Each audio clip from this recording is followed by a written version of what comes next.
Are you thinking about starting your own podcast? Don't know where to start? Well, if you haven't heard about Anchor, it's the easiest way to start a podcast. Let me tell you about it. There are creation tools that allow you to record and edit your podcast right from your phone or computer. Anchor will distribute your podcast for you so it can be heard on Spotify, Apple Podcasts, and so many more. You can make money from your podcast with no minimum listenership. And best of all, it's free. It's everything you need to make a podcast in one place. Just download the free Anchor app or go to anchor.fm to get started.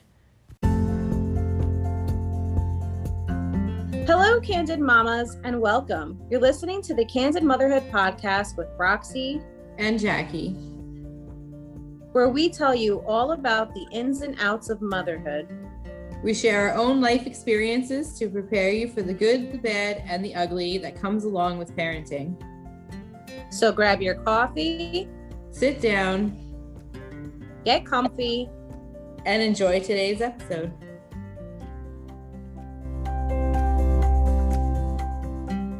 Hi, Candid Mama. Welcome to an all-new Candid Motherhood Podcast, TGIF. We're going to be talking all about your frequently asked questions about parenting, and we're going to give you the answers that how we would answer them if somebody had asked us. What makes a good parent? Well, that's a complicated question. A good parent would be somebody who is there for their kids, who tends to their children's needs and doesn't let them want for anything. A good parent is somebody who disciplines their children and doesn't let them just run amok. A good parent is somebody who spends time with their children, like quality time, bonds with them. I mean, there's a lot of things that go into being parent. It's not just like a cut and dry answer. I think there's a lot of levels to that question right there. What would you add to that? Yeah. I mean, I think being a good parent is feeding your kids, making sure they have clothes to wear that are clean, a roof over their house, making sure that they don't have to worry about any of those type of responsibilities, at least not until they get older. Being a good parent doesn't necessarily to be about like money, Yeah. It's kind of like a loaded question because there's so many levels to being a good parent. So I have a question. What would you do if one of your children was jealous of like another child, like another sibling? That's a hard question. Well, I feel like that happens a lot when you have another baby and the older child is jealous of the new baby.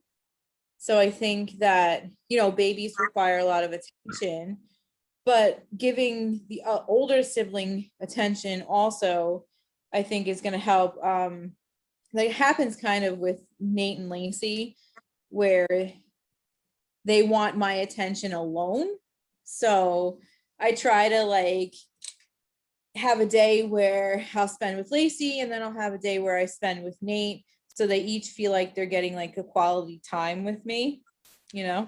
I actually had an experience where a friend of ours came to visit. He lives across the country, but he came to visit and he stayed with us a few days, and he came to me in private and was like, "Hey, can I let you know something that Julie said to me?" And I'm like, "Yeah, of course." And he's like, "She told me that you love Nikki more than her." And I was like, "What? Why would she say that?"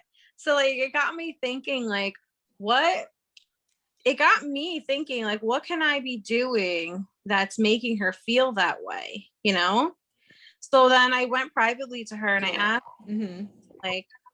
why would you feel that way? Do you think that I love someone more? She's like, "Yeah, you love Nikki more than me." And I'm like, "Why do you think that?"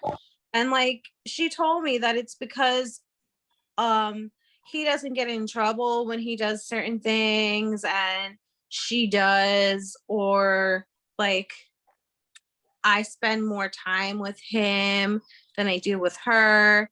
So I started to like have to like really think about what I was doing. I mean, to me, I was treating them the same, but in her eyes, I wasn't. So I think it was like a jealousy thing. Right. Yeah. And I don't know, it was hard to process because I felt like so guilty, like being something terrible here. Like, I don't want my kids to feel that way. So I think, yeah, like you said, spending just more one-on-one time with her. And I think that what I got from it eventually is that I'm not speaking to her love language. She wants to be like touched and she wants you to hold her hand and hug her and hold her and Aw. tell how beautiful she is and how much you mean to her. Like that's how she feels loved. And Nikki is more like just play with me and spend time with me, you know, like Yeah. easier for me to do that because I'm not really a touchy feely person. So I think that's why she feels like she's being less loved. So, but it took me a while to figure that out. It took me like a good year Yeah. to really figure out that's probably what it is.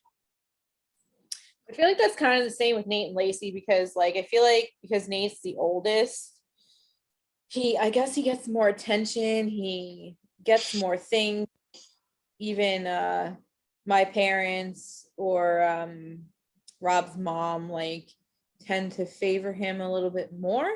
I don't know if it's like because he's the only boy in the family, because out of like his siblings and my sister, there's only 4 grandkids, so there's really not that many kids, and they're all girls except for Nate. So I feel like he gets a little spoiled because he is the only boy, and I also feel like his mom is like reminded of Rob when he was a baby, like a kid. You know, so she calls him Rob sometimes. It's funny. And I feel like Lacey gets left behind a little bit. And like I try to tell my parents all the time, if you buy something for Nate, you have to buy something for Lacey too. Like that's not fair. And I feel like she kind of gets like pushed on the back burner a lot, which is sad. Yeah, we gotta pay more attention to that. Yeah. So I have another question. What do I do if my husband and I can't agree on how to raise our children? That's a good one. Well, what I do is try to come up with some sort of compromise where like if you can't agree on something, like for example, like discipline styles, maybe you can come up with something that's kind of like taking a little bit of his style and taking a little bit of your style and kind of meshing them together in a way. So that way Yeah. that way they know what to expect no matter what parent they're with. I think compromise would probably be the best solution there. Yeah. I feel like we talked about this a little bit in a another episode where we discussed like not being that maternal gatekeeper where like you're like, well, I'm the one that's home with them. This is how I do it and this is how I need it done. But you know, your husband has different ways that works for him.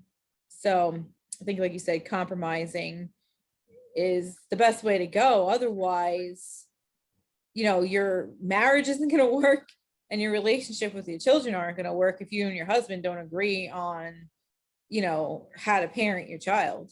Yeah, I think that also there are some things that you should discuss beforehand, like I don't know, like something that we don't agree on is like our faith and like how to raise them. Like he would rather not tell them anything about any God or anything and let them figure it out when they're older. I feel like values should be instilled when they're very young so that they have something to base their conscience and their decisions on, you know, because if they have no basis of Yeah. what I what any morals, I would say, like of what's good and what's bad, and how do they know the decision they're making is a good one or not? That's how I feel. But also that's how I was raised. He was raised Catholic, Yeah. raised Pentecostal Christian, so it's like not exactly the same religion, even though we do believe in some things that are similar, but it's not exactly the same. I think that the whole lifestyle is completely different. But luckily, the kids are with me almost all the time. So they go where I go. And so I go to church. So they come to the church I go to. And since my husband doesn't go to church, he's pretty much got no say in that subject. But he doesn't mind that I take them to church. So I guess that's a good thing. Yeah. I don't know that me and Rob necessarily disagree on anything. Kind of on the same page. Well, that's good. We disagree on a lot of things, but I generally tend to win these type of things. It's just because the kids are with me almost all the time, and so it's like, how am I supposed to do it his way when I'm with them all the time? You know what I mean? So It's funny. I met an 82-year-old. He told me he was a Navy SEAL veteran at ShopRite today, and he was shopping for his wife. And he's like, I've been married for 60 years, and I always have the last say. And I was like, oh, you do? And he goes, yes. I say, yes, dear. Okay, dear. why do I have anxiety about planning to be a parent even though I'm in a stable relationship? Well, I think that there's a lot of anxiety that comes with being a parent. Money, I think, is always the number one thing. Like that's one of the reasons I think my sister hasn't had kids, or I don't even know if she's gonna have kids. Like she wants them, but her husband's like, oh, we're not financially stable. But I always tell them, you're never going to be financially stable. You just make it work. Like, you're not going to let your kid go without clothes or without food or without diapers. So you got to cut back in other areas or pick up another job, So I think there is a lot of pressure and anxiety to having children, but as a mother or as a woman, you have like maternal instincts and they kick in when you have a kid, and the anxiety, I guess the anxiety could increase depending on how like OCD you are with things, but it can also decrease. And I think the more kids you have, the less anxiety you have. Yeah, definitely, because you already have experience, so you know kind of what to expect. I think that not knowing what to expect can bring some anxiety.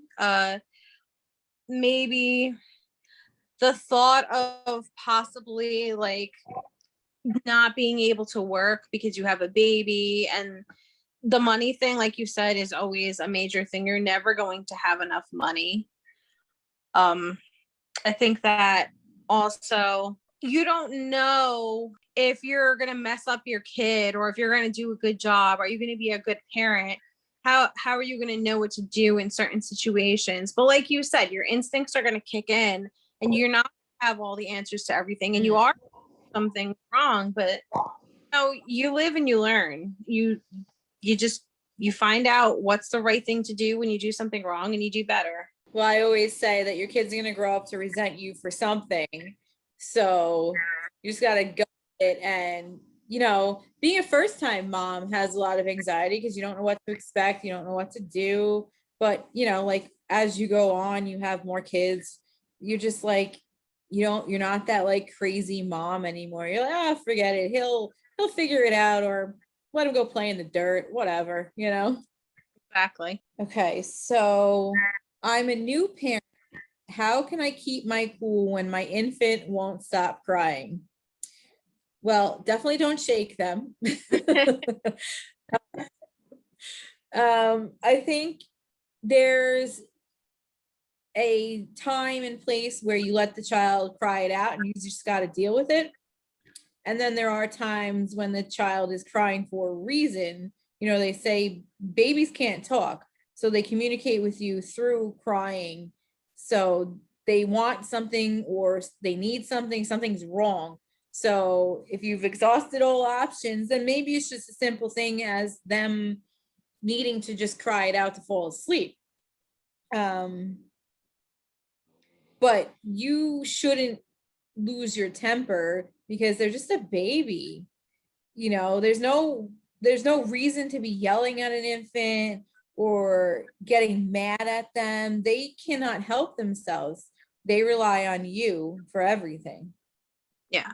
So I think that I can definitely answer this question. I struggled a lot, especially when Julie was a baby, like we talked about in earlier episodes, you know, how I had postpartum, and her crying was something that triggered me. I don't know why. I knew babies cry. There was like sometimes where she would just cry inconsolably. You know, every baby does that. And those are the times where it would just like set me Yeah. off. Like, oh, like my brain would be like mush and I wouldn't know how to handle it, you know?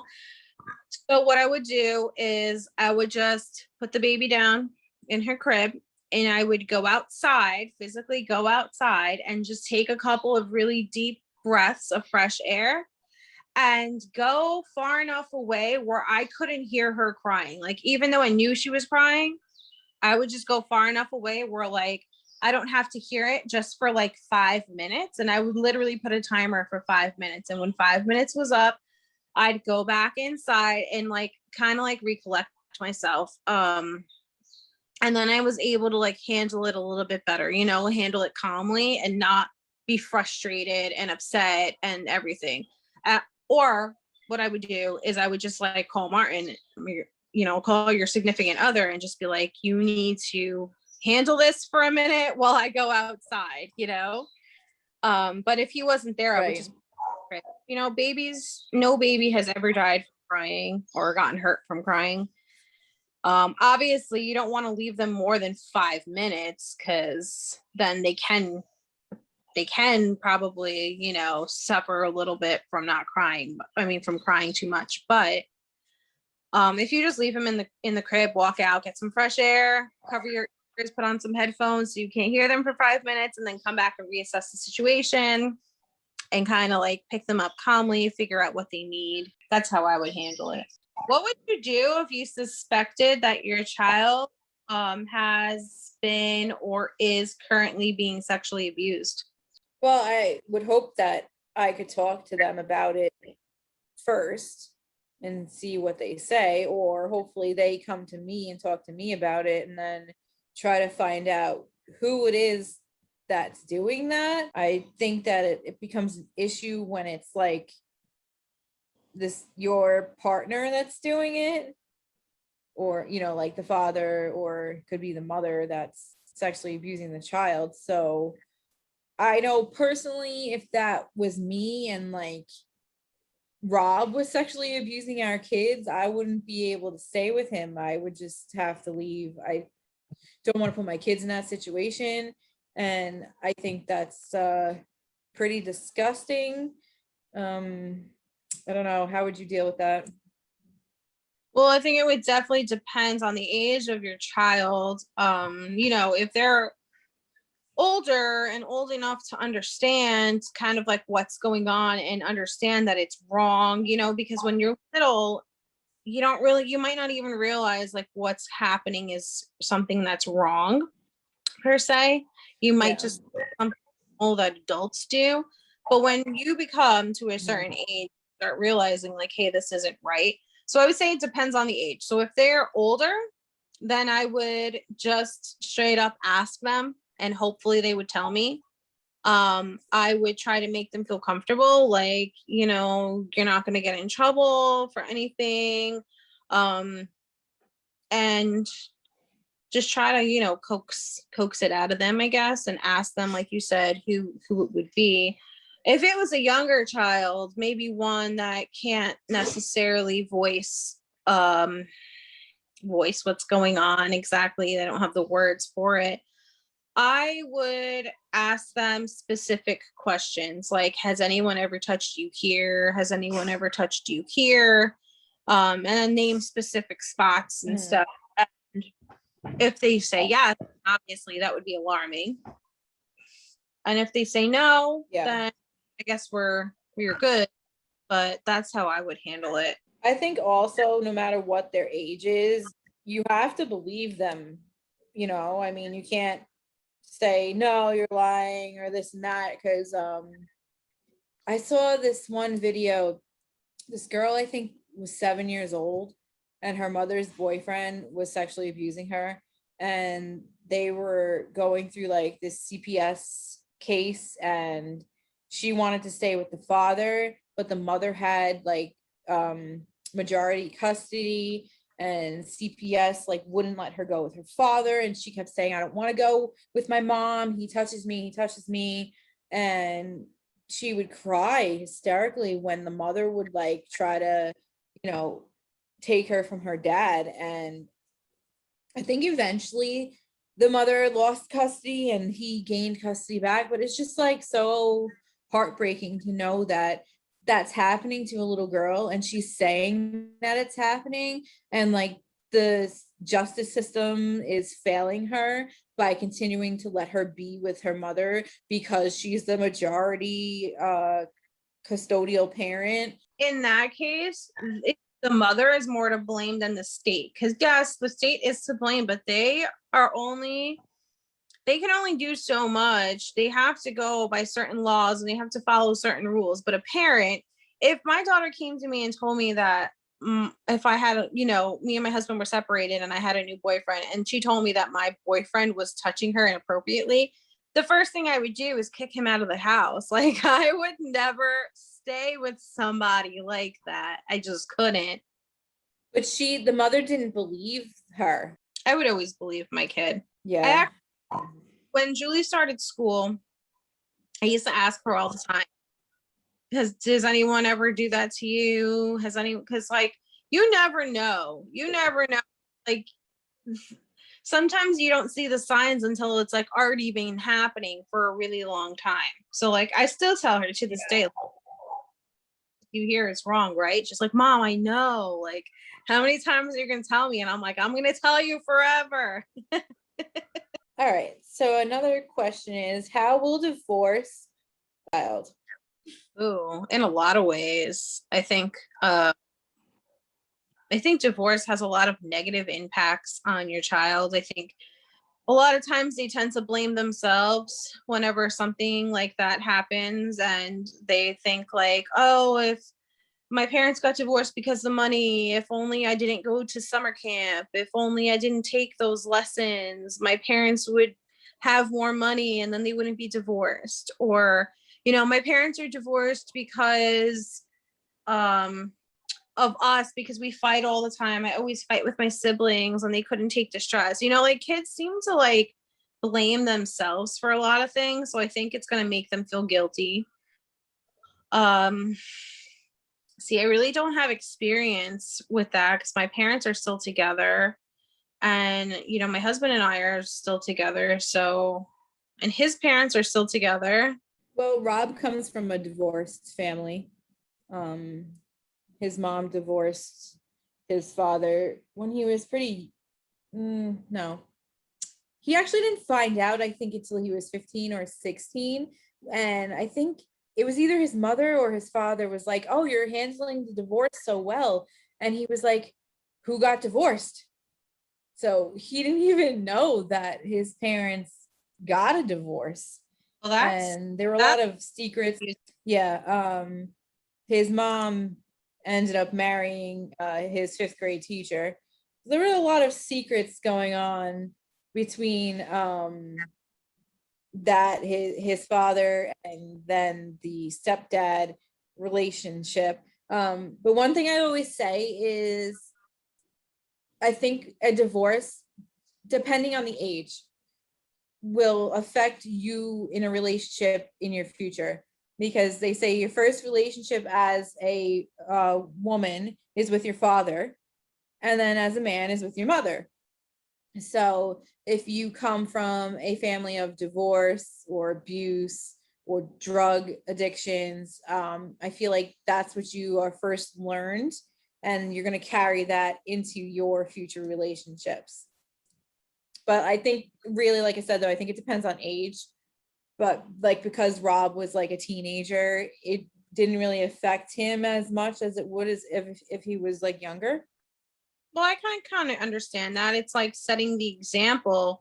Like, okay, well, when things got hard, my parents divorced, so that's what I was taught to do. So that's what I should do in my own marriage. I get it.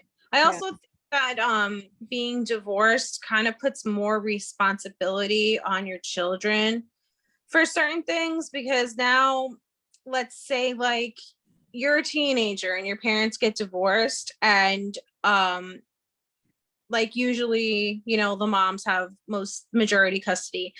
Now there's no man of the house per se, so now like the oldest son has to become like the father figure, I guess you can say. Right. um I think that that happens a lot, and it forces the children to grow up a little bit faster than they would, you know, if they had a father figure growing up in the house. I mean, that's not to say that they're not still, they might not still have their dad around, but it's not the same not having them there for every situation all the time, you know. I think that also it's discipline becomes a little bit harder.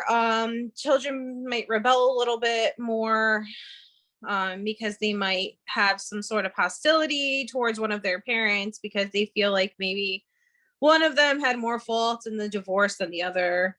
Um, Mhm.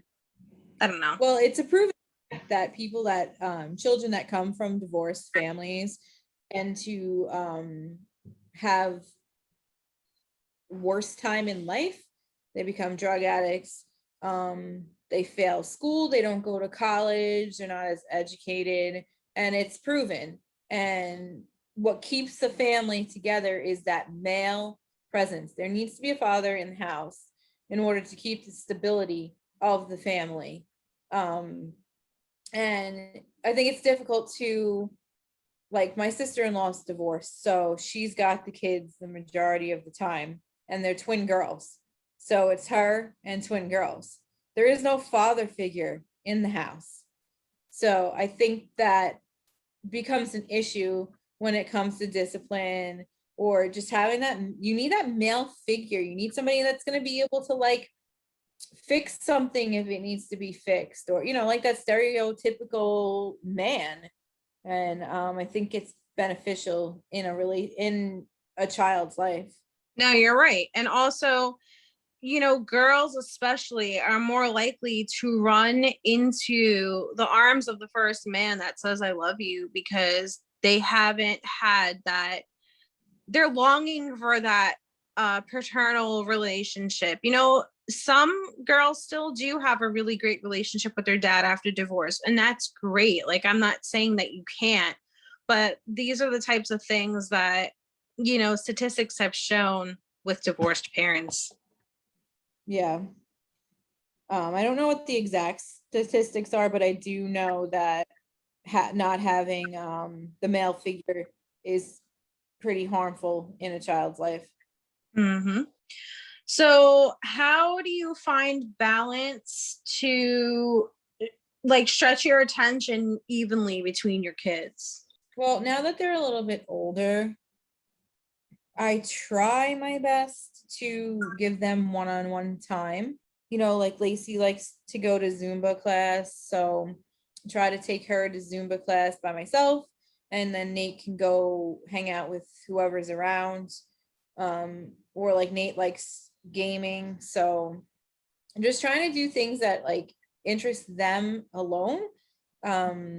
Recently, Rob took Nate with him to his shop, and he was working on his friend's race car. So while they did that, I took Lacey to the mall, and we had a good time together. You know, we got to shop around all the stores, and she's at the age now where like she can be in the mall and like the mall, you know what I mean? Like, she's not like running around like a crazy toddler. She like wants to go in certain stores and likes, you know, the people that are around, stuff like that. So I mean, I guess it's difficult if you don't have anybody to watch your other child so you can have alone time.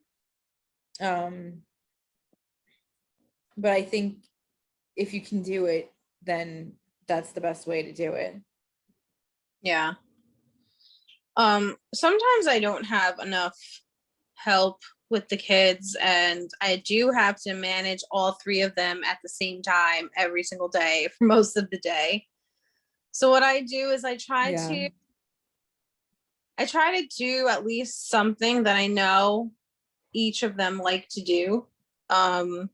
So like the boys usually like similar things. They're closer in age than Julie is. But then I try to do like something that'll entertain them. Like we like to go for walks, and Julie likes to ride her longboard, and the boys like to ride their like Power Wheels cars. So they'll ride their Power Wheels while Julie rides her longboard, and I'll go for a walk. And it's like I'm still spending time with each of them. Or like when Jacob will go down for a nap, that's when like I'll just like hang out with Julie in her room. She likes when I like watch movies with her. So we'll have family movie nights after Jacob goes to sleep. Or I'll just like hang out in her room and sit on her bed and talk and look at her bearded dragon, because that's like her new obsession right now. Okay, so another question. What do I do if I see serious trouble or neglect in the way someone close to me is parenting? I'm the type of person that kind of is like, I mind my own business. It depends on how bad that situation is. If it's to the point where like there's neglect going on, I might step in and gently say something, but I'm not really one to like just like full force go out and accuse somebody of, being neglectful. I would say it like gently, like, Yeah. hey, you should do this, or give them suggestions maybe on how they can do better. Yeah, or maybe just like ask them if they need help, because like I'm the same way. Like I don't really want to get involved. Like I would never call CPS on anyone like that, like I think that's horrible to do to somebody. But try to talk to them and see how you can help them, and maybe they'll talk to you about it, or maybe they're just a piece of crap parent. I don't know. Well, there's some times where they don't even realize that they're being neglectful. They just think that maybe they were raised that way too, and they just think that's the norm. Which is kind of sad, because you never want to see somebody being raised that way. Yeah. What I would do is probably like you said, like offer them help and stuff like that, or hopefully they would take it, because sometimes, and hopefully they're not too proud to like admit that they need the help. Your situation, this is how I would do it differently. Yeah. I have a question that is kind of similar. And I have a situation like this, not like with a friend that I don't really necessarily know how to handle. But like I know that she is cheating on her husband, and she tells me all the time. But like, what do you say and what do you do? Like I don't want to be involved, but like I don't want to like blow her off. Like, it's a tough one. Well, I would say like this goes against what I believe in, and as long as you're doing that, like I can't talk to you. That's how I would handle it. I'm friends with the husband too, so it's really awkward when we hang out in like a situation where it's all of us together, because like I know what she's doing. Yeah, that's a really tough situation to be in. I'm not even sure if I know how to answer that. I would want to like avoid I would want to avoid that situation. I would avoid that person. Or I mean, depending on who you're better friends with. If you're better friends with a guy, I would tell him. If you're better friends with a girl, then I would like try to convince her to tell her husband. What do I do if my child is getting into trouble in school? Oh, well, don't I know this one too well? Well, let's see. What hasn't been done? So we'll give you a little background of what Nathan has done in school. Cursing, hitting. He got suspended from school for 5 days when he was in first grade for bringing a pocket knife to school. That was pretty rough to deal with. The school was like, they kind of wanted to like expel him for bringing this pocket knife to school. And I told him, I'm like, listen, he's like 5 years old. He doesn't really like know any different. He didn't bring it in to like hurt. He snuck it inside of a toy and I didn't know. And he brought the toy to school. And it was like a 2-inch pocket knife. So the school, like, it's serious. They have a no weapons policy, you know. So they suspended him. And he got in really big trouble for that. He was like cursing a lot, like up until he started private school. Probably due to my own fault though, because I curse all the time. So he's just picking up after my own behavior. But you have to discipline your kids when they get in trouble in school, because I mean, depending on the situation, because yeah, Nate got in trouble a lot in school, but also there were instances where the principal and the teacher were saying that he was doing things when he wasn't actually doing anything. And he just wanted them off his back. So he would say that he actually did these things when really he didn't do them.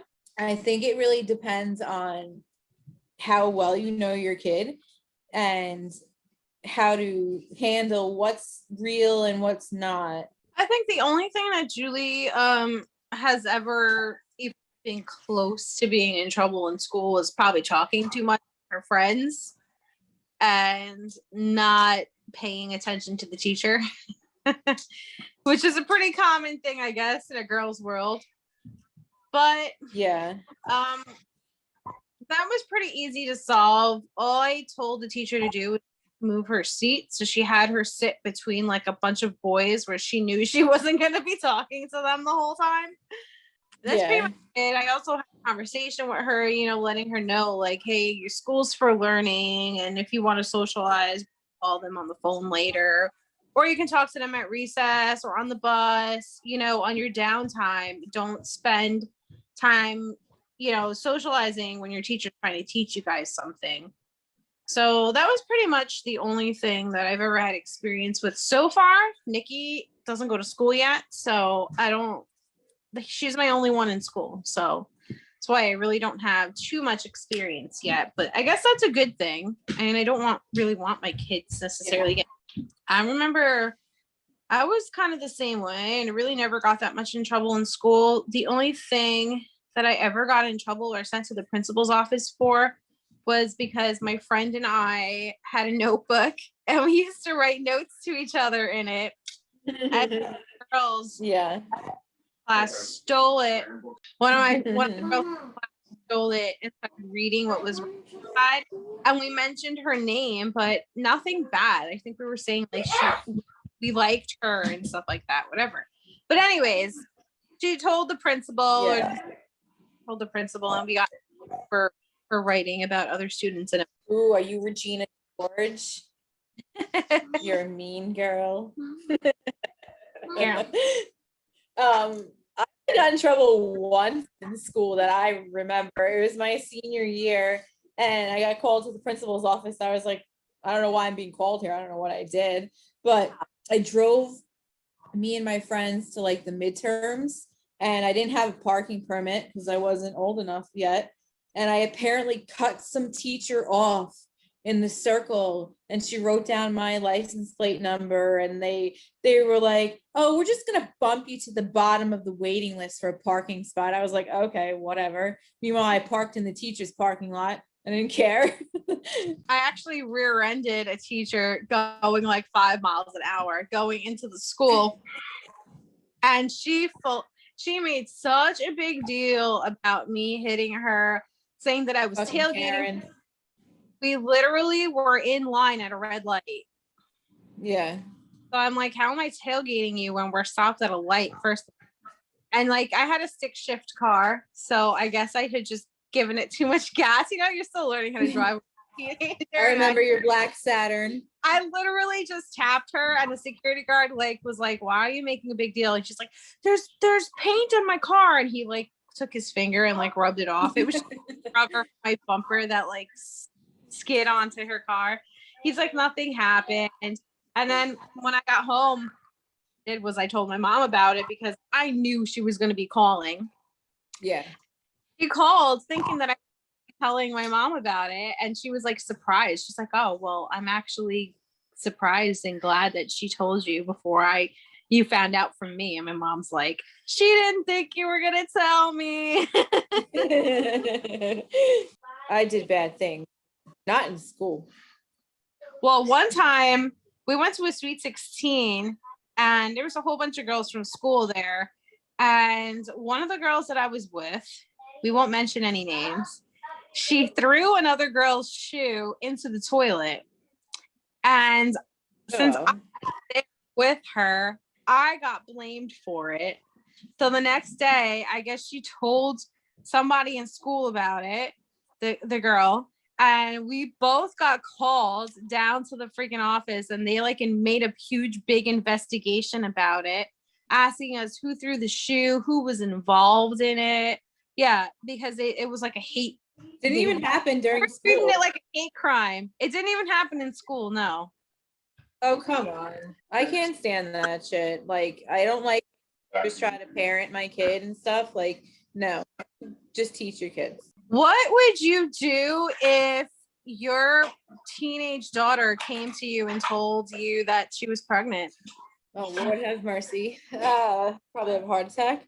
Well, I mean, I guess I would have to deal with that situation because I don't believe in abortion. So I would not tell her to abort that baby. She chose to make the decision to have sex without birth control. So now she's going to have to deal with it. But I'm not going to like ostracize her for that. I'll obviously help her raise the child because she's a child herself, like that show 16 and Pregnant. Yeah. But I mean, I guess I would just have to get over being mad about it. And I'm praying to God that never happens to me, by the way. You and me both. Yeah, right. Okay.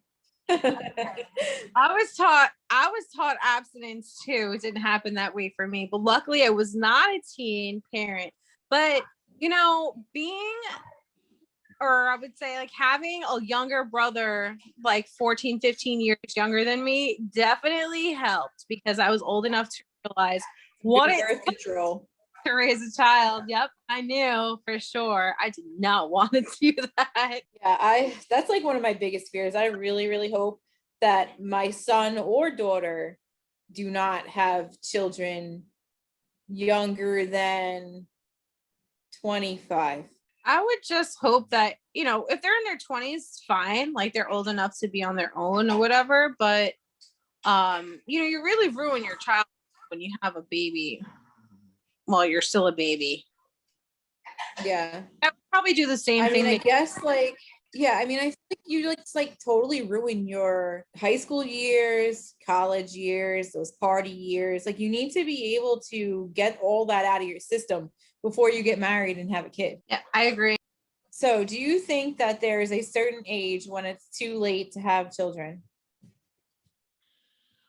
Personally, I do. I think that, I'm already too old to have another kid, and I'm about to be 36. I mean, I guess if it did happen, my body could handle it, but like mentally, I'm like done having kids, So I think anything past 38, I think is, in my opinion, for myself, is old. Yeah, like you see all these celebrities and the wife is always younger, but the dad will be like in his 50s, 60s, having their first child. Like, whoa, I could not imagine having a newborn baby in my 40s, in my 50s, in my 60s. That would send me to an early death. I think so too, because I feel like by the time you're that age, you're already moving on to the next sort of like chapter in your life. You know what I mean? That's what you normally would be having. Your kids would be Yeah. having grandkids. So it's like that's what you're preparing yourself. You're preparing yourself for like retirement and things like that. You're not thinking about starting a family again. So yeah, I mean, I guess if you don't have any and that's your like life's wish, then yeah, go for it. But personally, for me, no. I think it's crazy too if you think about like from the time that you get your period to the time that you finish your period, technically you could be having kids from that span of age. So from like 11 to like the Duggars, 50? they got like What? 9 kids. I said like the Duggars. They have like 19 kids. Oh yeah, 19 kids and counting. That chick was pregnant for 19 damn years of her life. Could you imagine? No, I cannot imagine. Mm-mm. I don't even want to imagine. I can't even imagine what her vagina must feel like. It just fall out at that point. Yeah. I'm in labor. Here's the baby. Number 20. Stand up too fast and it falls out of you, right? I think there's a certain point too where too many children, where you can have too many children. You know, it's like 3 is my limit. That's about all I can handle. I think I'd be way too outnumbered if I had 4. But when you start having too many kids like that, I feel like there's no way 2 people can handle all those children. And then the older ones end up taking care of the younger ones. And it's like they didn't ask to become parents. They didn't ask to care for younger kids. So why are you putting that responsibility on them? Yeah. If you think of like the Duggars, 19 kids.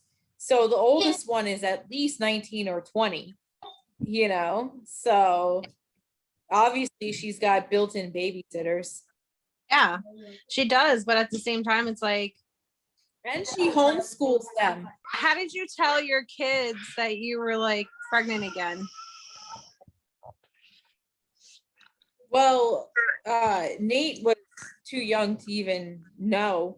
Okay. They're 21 months apart, so he really had no idea. But I know like when I told the family the first time, I didn't wait till I was 3 months pregnant. I told them like when I went to the doctor and like they confirmed it.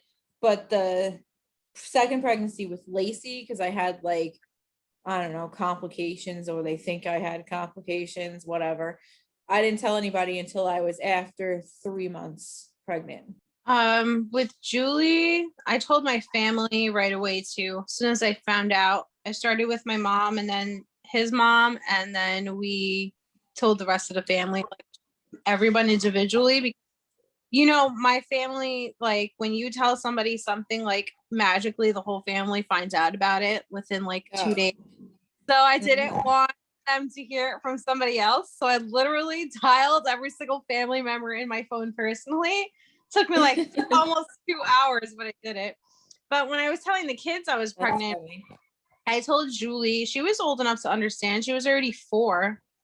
And I asked her, like, what would it be like? Can you imagine what it would be like if mommy had another baby? Can you imagine what it would be like if you had another brother or sister? Like, I try to like put her into the scenario, kind of prepare her for it. And then I was like, I have a surprise for you. And she's like, what? And I'm like, there's a baby in mommy's belly. And then she went crazy. She was happy. By the time I had Jacob, I was like, hey, guess what? And she's like, you're pregnant? I'm like, yeah. That's so funny. Yeah, now I love like, say, you hey, know, guess what? She's like, you're having another baby? I'm like, no. Well, when I had kids, like gender reveal thing like wasn't a thing. So now it's like a thing. And yeah, they have videos of like the siblings opening up like the gender reveal or whatever. Their reactions are hysterical. Yeah, like if it's a boy and they have a girl cry, or I have a gender reveal thing. When on her 4th birthday, since I had my whole family there anyway, I did like a separate like little gender reveal at the end of her party, and we just like opened a box and blue or pink balloons came out. I already knew the sex. Me and Martin knew, but the rest of the family didn't.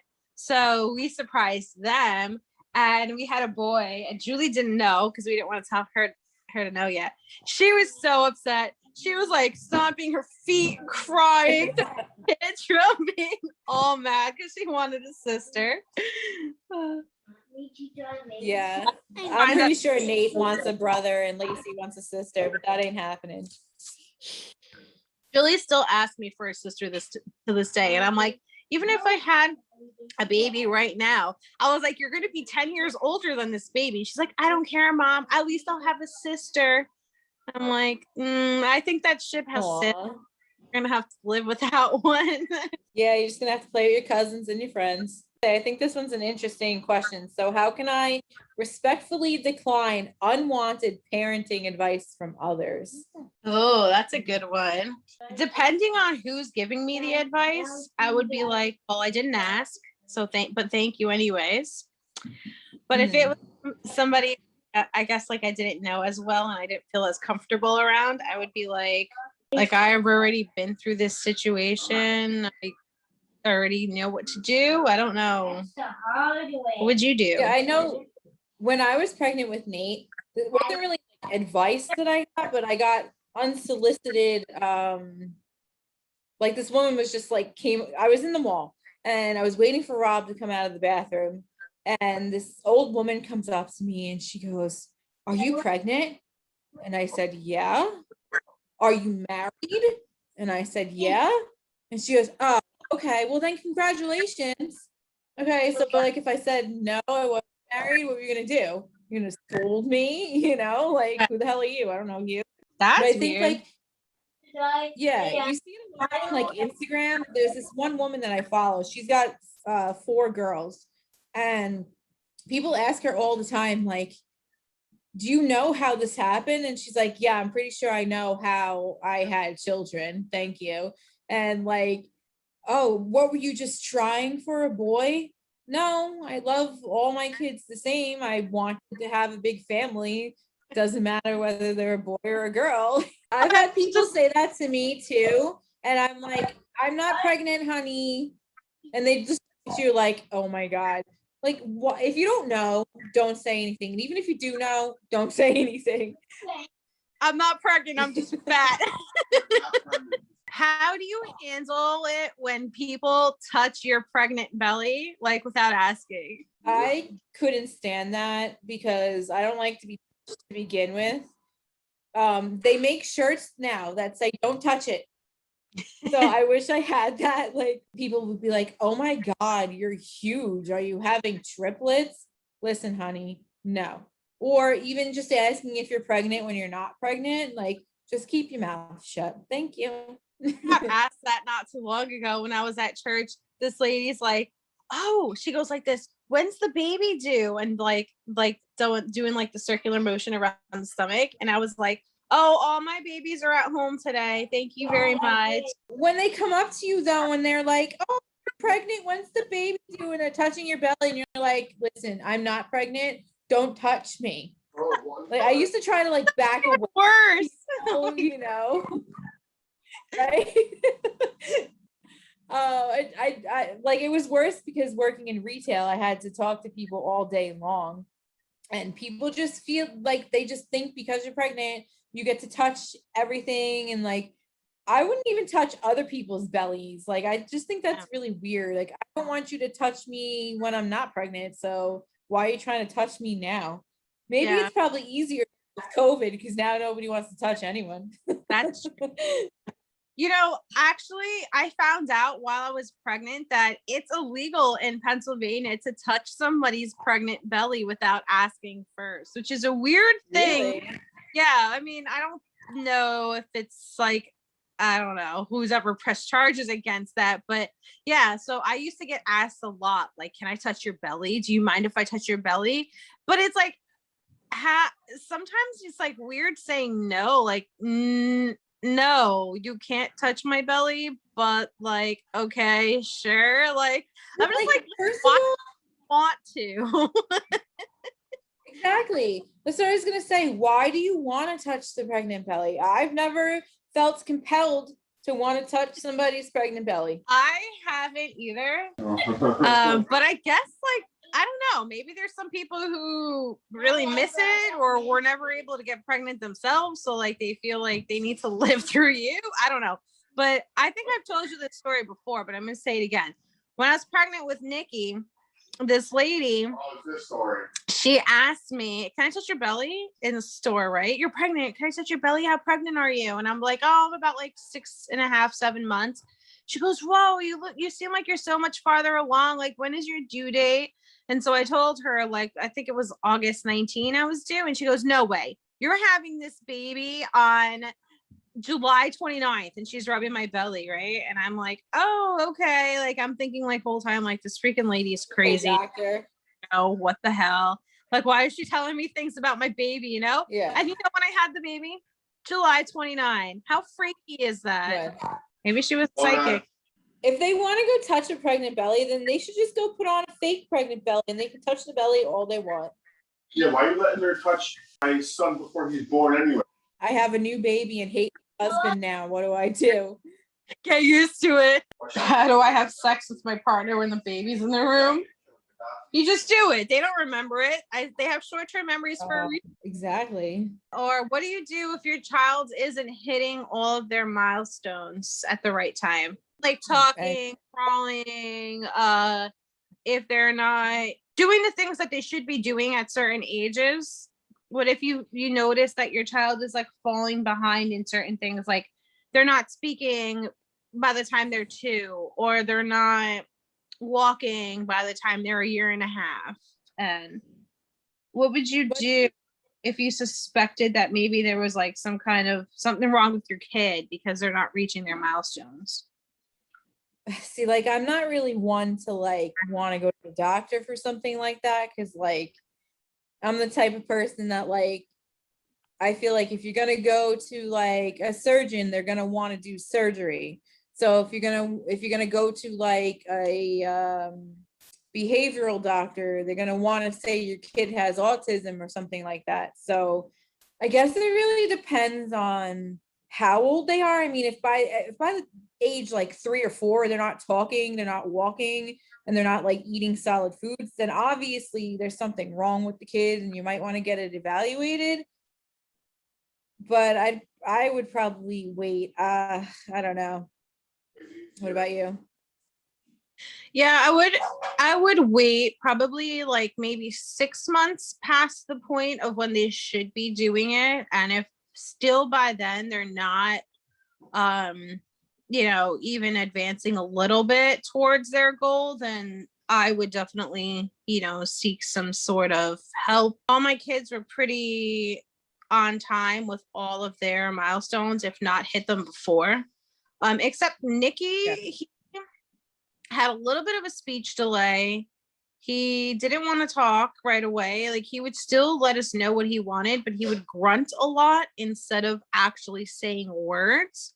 But by the time he turned 3, he started speaking. So we never actually like seeked help or anything for him, but he speaks fine, just fine now. He's 5. Bob had a friend who didn't talk, and then Come here. like, up until they were like a teenager, they didn't talk. And he wanted to know like why they weren't talking. And the kid eventually said, "Well, I just had nothing good to say, so that's why I didn't talk." So it's not that he couldn't talk, he just didn't want to. Well, there you go. Yeah, I just think that some people just develop later in life. Yeah. I also think that he is just generally like not a talker as much as my other 2. My other 2 are literal blabbermouths. Yeah.